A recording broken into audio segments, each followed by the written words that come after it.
Well, ladies and gentlemen, we're here in Christopher's actual farm. It wasn't a joke, you know. No, but his beard is. Oh, I'm awfully sorry about that. Why do you have to? You're so...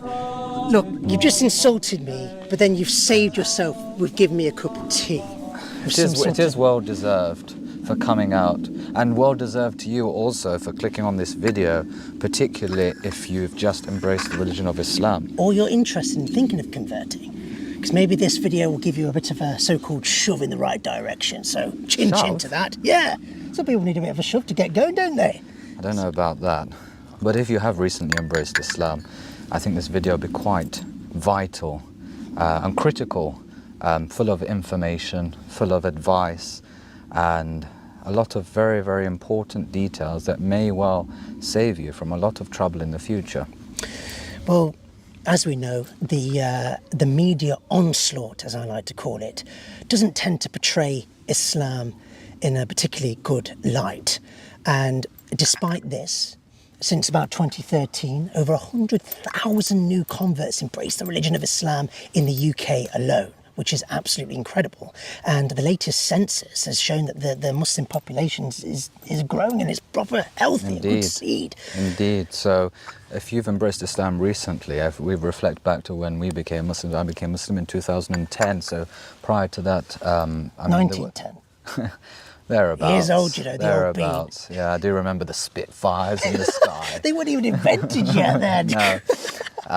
So 2010, so-called ISIS and these kind of terror groups didn't exist at that time. So there wasn't that stigmatization that existed. It was obviously after 9/11, but it kind of died down a bit. Whereas it was after so-called ISIS and all that. So actually, within like during the period of me being at university with you, you know, we had some, you know, terrible, unfortunate events that had happened in the UK and across Europe. And obviously, as they say, Islam wasn't exactly a flavour of the month in the news. No. And it was quite... it was actually the manners of Muslims that I actually encountered that made me realise the poppycock and the lies, frankly, that the media portrays. And I think, you know, it's very important that we realise that the actions of Muslims, they are under the microscope, and we are ambassadors of the religion. Now, Indeed. Christopher, when you embraced Islam, did you make any mistakes, would you say? Arguably, there are things that I would have done differently, including, for example, if you've recently become a Muslim, I would advise you not to rush to change your cultural identity. And by that I mean, for example, changing what you wear, changing your appearance to the point that you stick out like a sore thumb, and changing your name and changing everything about you. You have to bear in mind the implications of your changes and the impact of that upon other people around you, your family, your friends, what they're going to think. And it's not necessary for you to wear, for example, a thobe. What I used to do, you know, I suddenly, one minute I was the joker of the class, and then the next minute I'm wearing a thobe and growing a beard and telling all sorts of women to wear headscarves. And it comes back to bite you on the bum, so to speak, you know. And you have to be careful of this burnout as well. So you have to remember that if you're a European or a Western white person that's embraced the religion of Islam, you have to remember that Islam is moderation, first and foremost, and you should be moderate in how you approach things. If you go to extremes, because you can't learn everything all of a sudden, if you go to extremes, you're going to get burnout. You're going to face this burnout phase, and that might have even further detrimental impacts to your mental health also. I mean, what was it like when you became a Muslim, and what advice would you give after the things that you faced in terms of like cultural identity, dealing with family members and dealing with relationships and so on and so forth? So I definitely realised that I did go, so to speak, a bit extreme.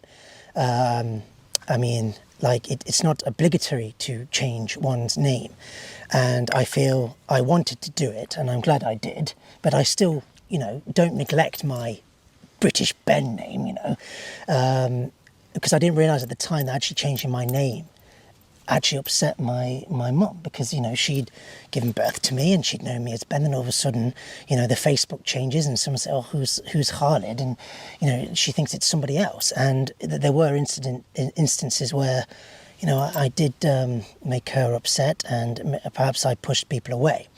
And the thing is, you have to get that balance, because at the end of the day, one is an ambassador for the religion. Indeed. And it is so easy to fall into extremes and to be pulled into certain directions. And it can be quite isolating. I mean, I've definitely learned such a lot over the last 2 years. And the thing is, if I could advise anything, is look at the seerah of the Prophet, sallallahu alaihi wasallam, the way how he dealt with non-Muslims, and the way how his incredible manners and his aura actually led to people converting. I mean, even what he was wearing at the time, like, he didn't change it suddenly. No, he didn't say I'm a prophet of God and then suddenly started wearing a turban and stuff like that. He was already wearing it because it was part of his cultural identity. It was part of the society, and it's important.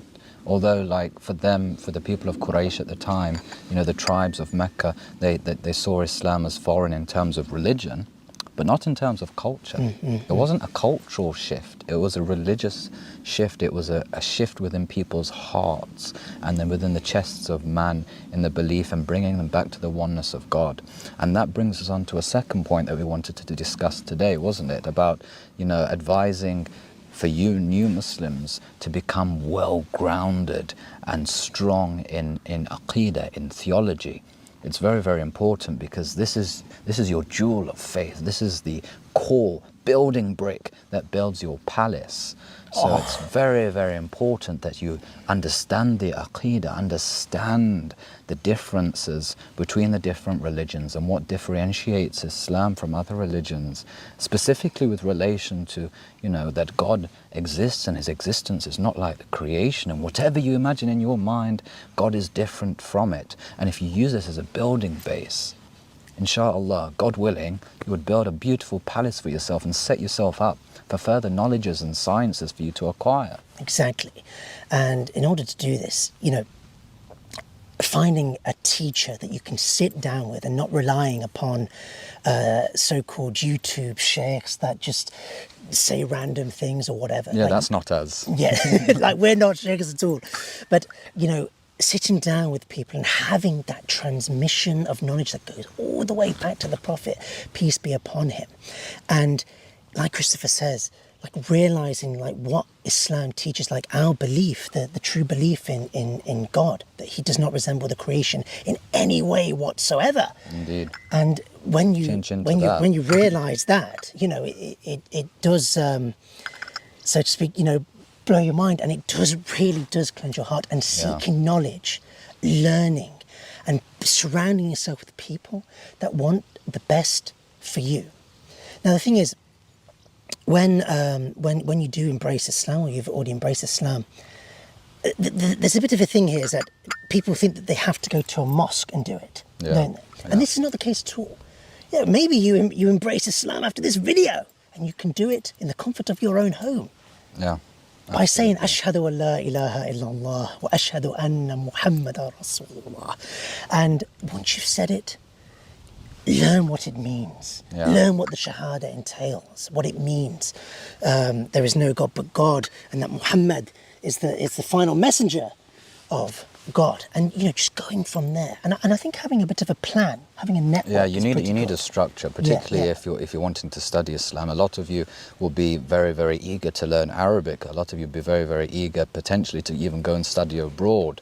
But just remember to have a wise head on you, to think straight and to think about the implications that your actions may have on others around you. In fact, Islam should be encouraging you to build the bonds with your family even stronger. You should be serving your mother and father even stronger. You should be visiting your kin even more than you had done before, prior.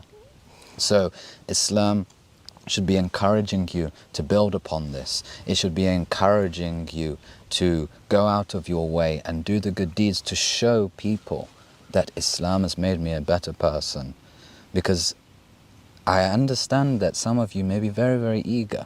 You've got a lot of energy, and you're like somebody that's just passed his test, unlike some. No, not me yet. And you want to drive everywhere at 100 miles an hour, and you want to go and pick up all your friends, and you want to go here, there, and everywhere. But you might crash and lose control. Exactly. Over time, when you start to become a bit of an experienced driver, you think, you know what, I'm going to take my time. I'm not in a rush. It's not a race. Ben can make his way to where I am. I don't have to go and pick him up. You know, you take your time. I don't know how to get back. You can take your time, because it's not a race. Quality is better than quantity, because you can otherwise make vital mistakes along your way and have a detrimental impact. And we don't want anybody whatsoever to be influenced by radicalization and extremism. Not only does it harm Muslims, it harms non-Muslims, it harms the whole entire world. And if anybody ever got caught in that, then the security services, the police, and all relevant organizations should be involved, because we never, ever condone extremism and terrorism. We advocate for a moderate Islam, for the Islam that the Prophet came with and that he advised his companions with on how to correspond with the people around him in his community, and about changing the hearts and enlightening the hearts and bringing kindness and good manners to people.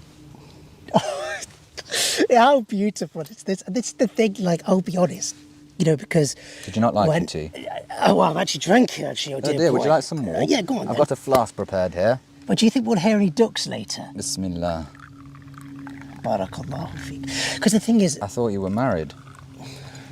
Let's not go into that detail. We're not a OK magazine here, Christopher. Oh, you're not married? No, are you? No. But the thing is what I've realised is, especially... Even that's a topic within itself, isn't it? What? Don't rush towards marriage. That's a very important point as well. If you want to discuss that, do drop it in the comments. Now, the thing is, ladies and gentlemen... No, I meant with converts. What, People have just embraced Islam. They don't need to get married 2 weeks later. No, that's true. But I think there is a sort of pressure, is a lifelong dedication. Exactly. It's not a 2-week job, and it's, you know, you don't, as they say in Britain, you know, a wife's not just for Christmas. Well, could it's not just for, could we say it might be said, but it's not just for Eid, is it? Exactly. It's a lifelong dedication. What's that? Oh no! I thought that it was going to be the ducks, but instead it's that horrible alarm thing. Oh dear. Is that what time you normally wake up? No, a bit later than that. All right. The thing is, when it comes to marriage, we will discuss this if you like. Do drop it in the comments if you like. But you want to gauge, like, and have a ground yourself in Islamic knowledge, because you want to know what you're doing. You want to be praying. You want to be fulfilling your obligations, and of course, staying away from the haram things. And I think overall, Islam teaches us to be a good person, to serve the community. And this is something that we need to take. Me and Christopher here, the whole point of us being and talking to you guys is to invite you and to be on your journey as well. Yeah. And with a bit of tongue-in-cheek humour at the same time. No biscuits, though. No, I'm a bit disappointed because last time we had a cake, didn't we? A Victoria sponge. Yeah, we did. Yeah. But I think on that note, ladies and gentlemen, thank you so much for watching. And we do babble on a little bit too much, but don't forget to like, share, and subscribe, and do join us. See, it's funny, you know, like, you know, we probably in Britain. You can relax. You can take it easy, you know. You can have, truthful jokes. Yes, exactly. So, yeah, this is, within a very, very short space of time, some of the advice that we would give to you. Perhaps maybe there might be a part 2 or a part 3 coming later on, because there's so much to cover. Exactly. Bloody hell, you got me slipping on my words now. But for now... That's how cold you are. You haven't got your water bottle, have you?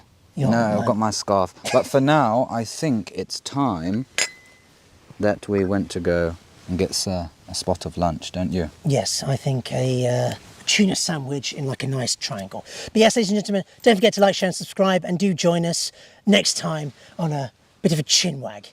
Do take care, and may peace be upon you. Tuna sandwich. Well, what are you going to want? I was thinking chicken. Just chicken. Yeah, it's tuna sandwich. Well, I'm going to go this way because you smell. Oh, I forgot my cane.